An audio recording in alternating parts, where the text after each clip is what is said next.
Sa baboyang walang amoy, hindi po natin maiwasan na gumamit ng natural feeds. Ito po ang Feed Pro.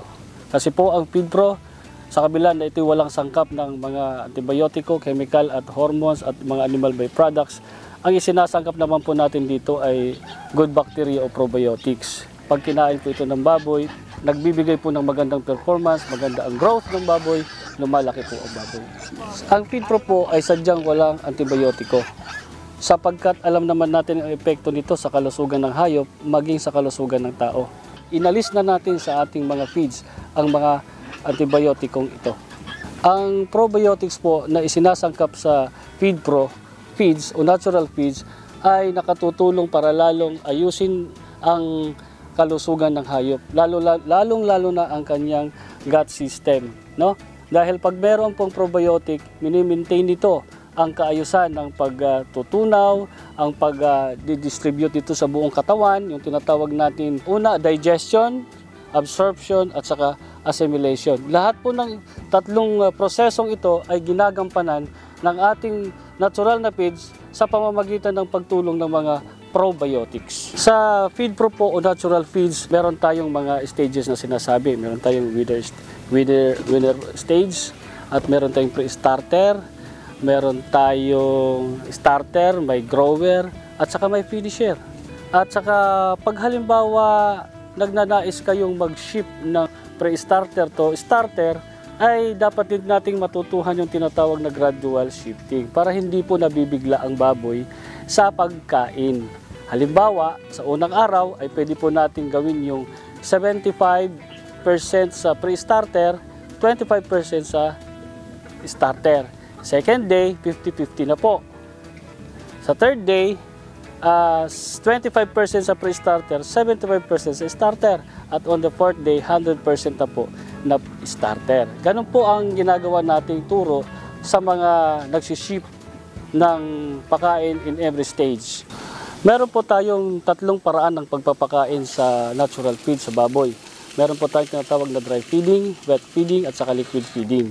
Ngayon, talakayan natin ang dry at saka wet.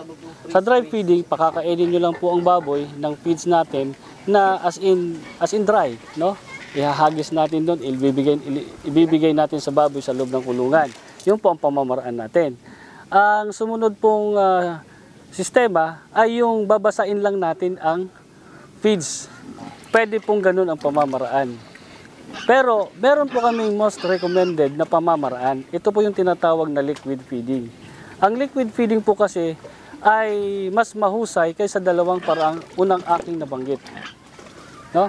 Ang liquid feeding ay pag nilusaw ito, na-ferment overnight, kinabukasan pinakain sa baboy, maganda epekto sa baboy. Bakit? Sapagkat pag kinain ng baboy, mabilis po itong i-digest. Dahil pre-digested na po ito. So, walang kahirap-hirap ang tiyan para i-digest yung pagkain na fermented. And then, with the aid of the probiotics within the feeds, matutulungan po ito agad na ayusin ang kanyang microflora system o gut system at para mabilis po ang maging absorption ng mga nutrients sa katawan. At pag na-absorb na po ang mga nutrients sa katawan, magiging bahagi na po ito. Itong tatawag sa process na assimilation. At ang baboy sa ganung paraan, mabilis po lumaki. Sa paggawa po ng fermented feeds ay madali lang po. Tulad halimbawa ng kumuha ka ng pagkain na Feed Pro, halimbawa starter, kung 1 kilo yon, ibabad mo sa tubig na 3 litro o higit pa o 4 na litro. Pagkatapos, nasa loob siya ng timba, i-ferment mo siya overnight.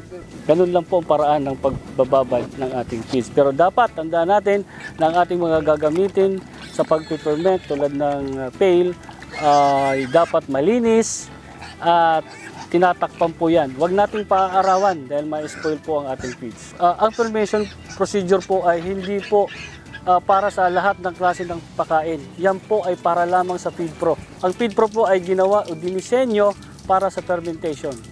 Ang Feed Pro po ay patuloy na magtuturo sa lahat ng interesadong matuto sa natural farming.